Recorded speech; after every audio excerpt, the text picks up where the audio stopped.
आज भारतवर्ष के लॉकडाउन का 2 हफ्ता पूरा हुआ है और इसका असर हमें दिखने लगा है। जो रेट ऑफ इंक्रीज हम एक्सपेक्ट कर रहे थे उसमें थोड़ा सा कमी आई है, लेकिन जो तबलीग जमात के जो लोग कैरी करने से समस्या बढ़ गई है। हिमाचल प्रदेश में कल 9 केसेस ऊना में डिटेक्ट हुए पॉजिटिव केसेस और 9 के 9 केसेस तबलीग जमात के लोगों का ही है। और इन लोगों ने जो 3 लोग जो पहले नकरो में पॉजिटिव पाए गए थे उनके साथ एक ही मॉस्क में रहे थे, इस कारण से वे इन्फेक्ट हुए। ये बहुत जल्दी लोग इन्फेक्ट हो जाते हैं, तो इसलिए 27 केस में से 20 केस अब तबलीग जमात के वजह से हुआ है। और हम कह सकते हैं कि लगभग 75% जो केसेस हिमाचल के हैं वो तबलीग जमात के लोगों से जुड़ा हुआ है। इसका सामना हमको करना है। और जो कम्युनिटी ट्रांसमिशन हुआ है वो तबलीग जमात के जो लोगों से दूसरे तबलीग जमात के जो लोगों को हुआ है। अभी तक मॉस्क से बाहर या बाकी लोगों में फैला नहीं है और इसका जो चेन कट करने का, रोकने का लगातार प्रयास हम कर रहे हैं। और जो एसेंशियल सर्विसेज का सप्लाई हिमाचल प्रदेश में हमने पूर्ण रूप से मेंटेन किया है और किसी को भी सामान होर्डिंग करने की आवश्यकता नहीं है, चिंता करने की आवश्यकता नहीं है। चाहे सब्जी हो या फ्रूट्स हो या किसी तरह का एसेंशियल कमोडिटी हो, उसका सबका पूर्ण रूप से सप्लाई रहेगा। इसके अलावा जितना भी फार्मा इंडस्ट्रीज है, जो मेडिसिन बनाने वाले इंडस्ट्रीज है, उनको जो लेबर्स वगैरह अलाउ कर रहे हैं वो सारे इंडस्ट्रीज चालू रखे हैं। और जो कोविड-19 को फाइट करने के लिए जो आवश्यक मेडिसिन है उसको भी तैयार कर रहे हैं। इसके अलावा जो सैनिटाइजर्स बनाने वाले फैक्ट्रीज भी काम कर रहे हैं।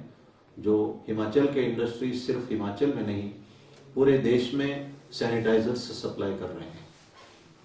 और इस वक्त मैं कल कहा था कि जो जितना हो सकता है उतना आप पीएम फंड में, रिलीफ पीएम केयर फंड में कंट्रीब्यूट करना है। मैं इसमें थोड़ा सा क्लैरिफाई करना चाहता हूं। अगर किसी को आर्थिक तंगी है इस वक्त हालात की वजह से, वे कंट्रीब्यूट करने की जरूरत नहीं है, उनका दुआ ही काफी है। लेकिन जो कंट्रीब्यूट कर सकते हैं, यथाशक्ति कर सकते हैं। और इसमें जरूरी नहीं है अगर आप 100 रुपया भी डोनेट करेंगे वो भी आवश्यक है, क्योंकि एक एक बूंद से ही एक तालाब बन जाता है। और प्रधानमंत्री जी चाहते हैं कि किसी भी कीमत में अगर हम एक इंसान का जान भी बचा सकते हैं तो बचाना चाहिए। और जान बचाना इस वक्त देश का प्रायोरिटी है। और इंडस्ट्रीज को हम रिवाइव कर सकते हैं, इकोनॉमी को रिवाइव कर सकते हैं, लेकिन एक लाश को हम रिवाइव नहीं कर सकते।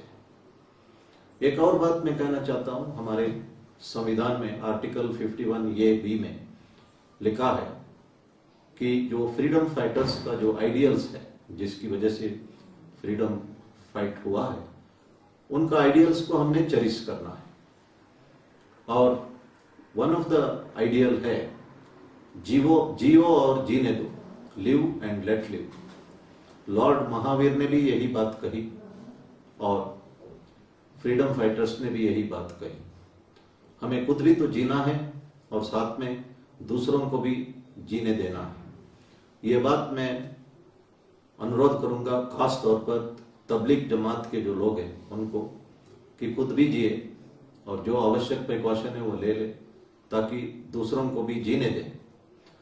और जो हम सबको मास्क पहनना चाहिए। और ये जो बात फ्रीडम फाइटर्स का आइडियल है ये सबके लिए लागू है। जो हम मास्क पहनते हैं इससे हम अपना मुंह से जो निकलने वाले ड्रॉपलेट्स को इंश्योर करते हैं कि बाहर नहीं जाएगा। और साथ में जो दूसरों का ड्रॉपलेट्स भी हमारे ऊपर नहीं गिरेगा। तो इसमें हमारा भी सेफ्टी होगी, दूसरों का भी सेफ्टी होगी। ये भी एक लिव एंड लेट लिव का प्रिंसिपल को फॉलो करने के लिए आवश्यक है। ये एक फंडामेंटल ड्यूटी है, ये हर एक देश के हर एक नागरिक का कर्तव्य है। और जब मास्क पहनते हैं तो हाथ से बार बार मास्क को टच ना करें, क्योंकि मास्क में ड्रॉपलेट्स हो सकता है, हाथ में इन्फेक्शन हो सकता है।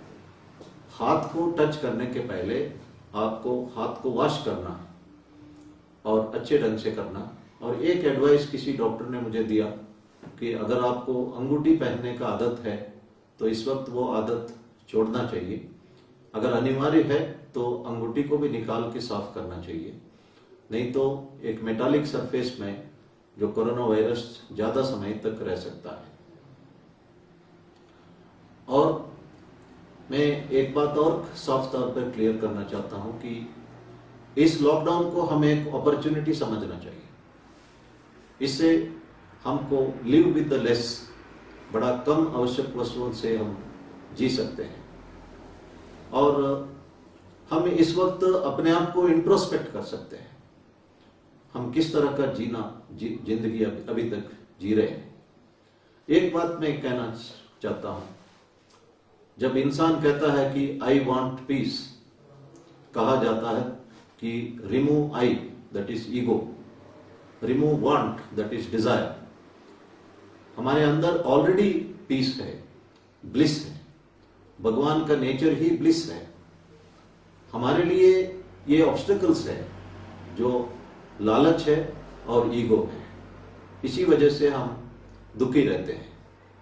हम अगर 5 साल के छोटे बच्चों को देखते हैं, बच्चे एक दूसरे से लड़ते भी हैं, एक दूसरे को मारते भी हैं, लेकिन 10 मिनट बाद वही बच्चे आराम से बैठ के खाते हैं। उनके पास जो कुछ खाने की चीज है, चॉकलेट है, जो भी है, शेयर करते हैं, हंसते हैं, खेलते हैं, खुशी से रहते हैं, क्योंकि उन बच्चों में ना डिजायर है एक्यूमुलेट करने का, ना ईगो है।